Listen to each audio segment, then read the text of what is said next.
Be ready for the dictation. Transcription number 34. Start.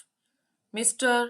Vice Chairman, sir, I would like to speak on this bill in the interest of the rapid economic growth in the country. If the nation grows from strength to strength economically, leading to eradication of the degrading and disheartening poverty of the people of India, the workers of this nation would also benefit and they would also go above the poverty line. Sir, I would like to mention here that the plantation crops, as understood by the term so far, namely coffee, rubber, tea, and cardamom, have been giving this nation substantial amount of the much coveted foreign exchange annually.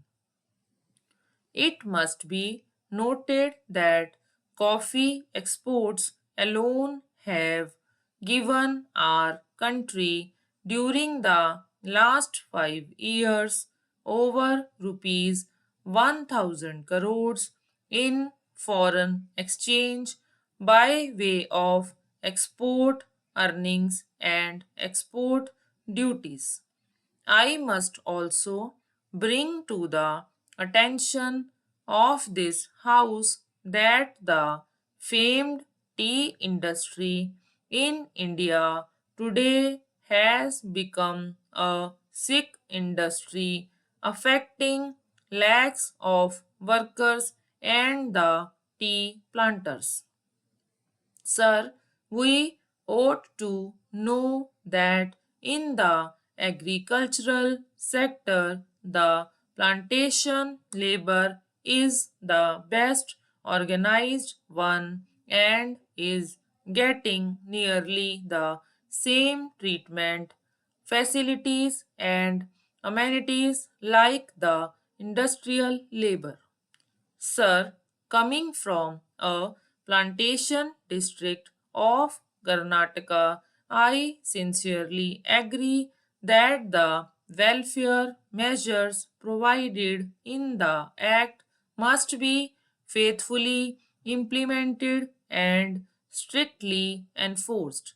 But I cannot subscribe to the view taken by some that the planters generally are exploiters and are inimical to the interests of their own workers and that they must be dealt with severely.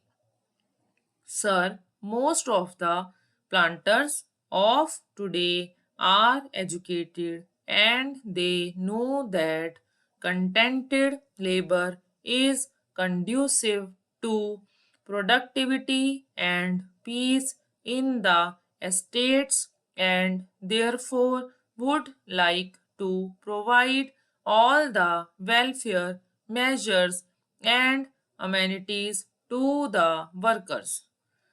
Sir, I would like to point out some of the very draconian, discriminatory, and invidious urban directed amendments made in the Plantations Labor Amendment Bill 1973. Sir, the Plantations Labor Act is sought to be applied now even to holdings of 5 hectares and above, employing 15 persons and more. Originally, in the bill brought before the Joint Committee, it was sought to be applied to holdings of 6.5 hectares and above. It would be realistic to make an amendment to the present bill to raise the size of holdings from 5 hectares to 6.5 hectares.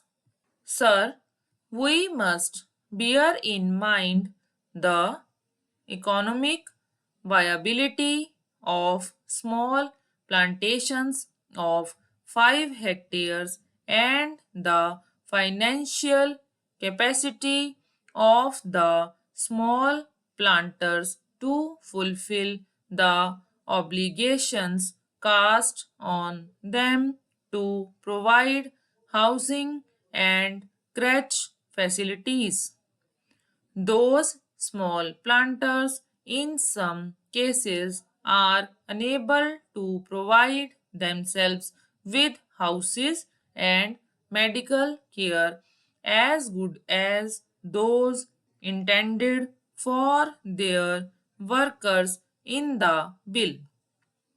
I am sure that good many small holdings will go into liquidation, unable to bear the burden when the prices fall, as in the case of tea today.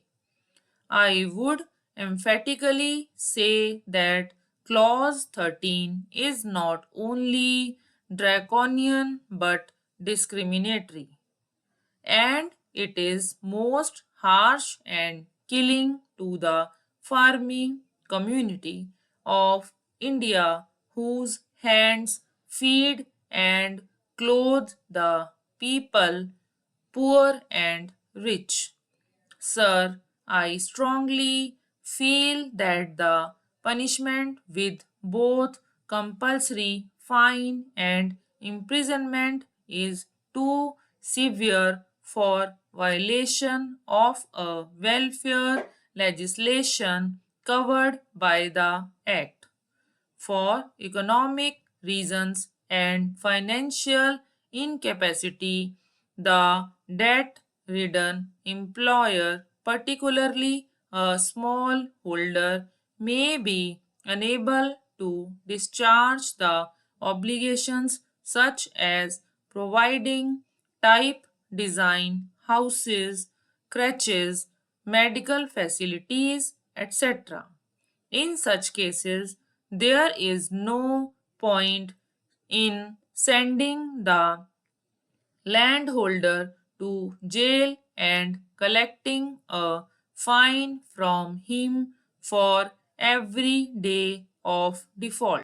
The relevant provisions in the bill are made more stringent than the Factories Act, under which, in the case of a further offense, the court is given the discretion to punish the defaulting employer. But in the proposed amendment, the word used is shall instead of may, which makes it mandatory on the court to impose imprisonment as well as fine. These provisions are too harsh and discriminatory, particularly in view of the fact that the bill seeks to bring in farms of 5 hectares, which are in the nature of peasant holdings under the scope of the Act. Sir, I would like to ask the government of the people, for the people, and by the people, in the name of the farmers of India, why it wants to treat a farmer as a criminal and to be imprisoned for such an offense, while it does not do so for a factory owner of a city. By making this comparison, I do not mean that a provision should be made in the relevant Factories Act to make the sentence of imprisonment compulsory for similar offenses. Let me make it clear that I am not speaking against the interests of the workers in the plantations. I am only speaking against the stringent and invidious measures which have been provided in the bill affecting the rural employers and the invidious laws enacted for them. Stop.